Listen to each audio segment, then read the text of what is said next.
大家都知道小孩子的身体是很脆弱的，不像大人一样能够抵抗细菌。咳嗽就是小孩子常见的一种症状，咳嗽起来是很难受的，有时候会一直咳不停。咳嗽虽然是种很不起眼的小病，但是你们知道引起咳嗽都有哪些原因吗？小儿咳嗽的原因：一、呼吸道疾病，当鼻咽部至小支气管整个呼吸道黏膜受到刺激时，均可引起咳嗽。刺激效应以喉部勺状、间隙和气管分叉部黏膜最敏感。当肺泡内有分泌物、渗出物、露出物进入小支气管，即可引起咳嗽。或某些化学刺激物刺激分布于肺的 C 型黏膜稍亦可引起咳嗽，如咽喉炎、喉结核、喉癌等可引起干咳。气管抑制气管炎、支气管扩张、支气管哮喘、支气管内膜结核及各种物理包括衣物、化学、过敏因素对气管、支气管的刺激，以及肺部细菌、结核菌、真菌、病毒、支原体或寄生虫感染以及肺部肿瘤均可引起咳嗽，而呼吸道感染是引起咳嗽最常见的原因。二、胸膜疾病，如各种原因所致的胸膜炎、胸膜间皮瘤、自发性气胸或胸腔穿刺等均可引起咳嗽。三、心血管疾病，二、间瓣狭窄或其他原因所致左心衰竭引起肺淤血或肺水肿时，因肺泡及支气管内有浆液性或血性渗出物，可引起咳嗽。另外，右心或体循环静脉栓子脱落，造成肺栓塞时也可引起咳嗽。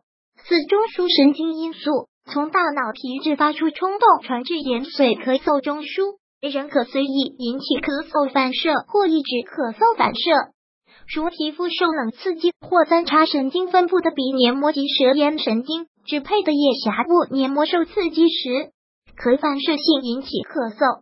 脑炎、脑膜炎时也可出现咳嗽。五、其他因素所致慢性咳嗽，如服用血管紧张素、转化酶抑制剂后咳嗽、类血管反流病所致咳嗽和习惯性及心理性咳嗽等。小儿咳嗽要采取合适的措施。孩子咳嗽，不少家长会用消炎药或镇咳药给孩子，其实这样做很容易加重孩子的病情。也有的家长会用成人止咳药给孩子。小儿咳嗽要避开误区，采取正确的方法。小儿咳嗽的误区有哪些？一、咳嗽要先用消炎药。小儿咳嗽不单是由呼吸道感染引起的，过敏、异物刺激都有可能会引起小儿咳嗽。如果孩子出现咳嗽的情况，注意不能盲目使用消炎药，否则会增加肾脏的负担，甚至还会造成内肠道和肾脏的毒副作用。二、一咳嗽就用镇咳药。镇咳药主要作用于周围神经和中枢神经，才能发挥止咳的功效，但是只能起到短暂缓解症状的作用，而且依赖性非常强。小儿咳嗽不宜马上服用止咳药，刚开始的时候可以多给孩子喝一些白开水，可通过食疗的方式来缓解症状。三、使用成人止咳药。由于孩子自身的免疫力较差，孩子感冒咳嗽不宜使用成人止咳药。小儿与成人的体重病理不同，乱用成人止咳药给孩子，不仅会损伤孩子肝肾的健康，还会影响孩子内脏的发育，会导致孩子内脏发育不完善。小儿咳嗽常吃这5种食物就对了。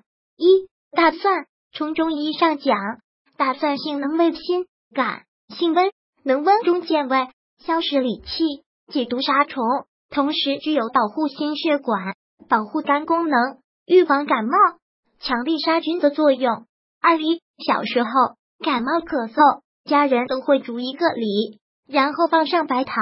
实际上，梨确实具有咳嗽的疗效，因为梨本身含有大量蛋白质、脂肪、钙、磷、铁和葡萄糖、果糖、苹果酸、胡萝卜素及多种维生素。三、枇杷。在《本草纲目》中，对于枇杷有这样的描述：止咳下气，利肺气，治吐逆病可谈。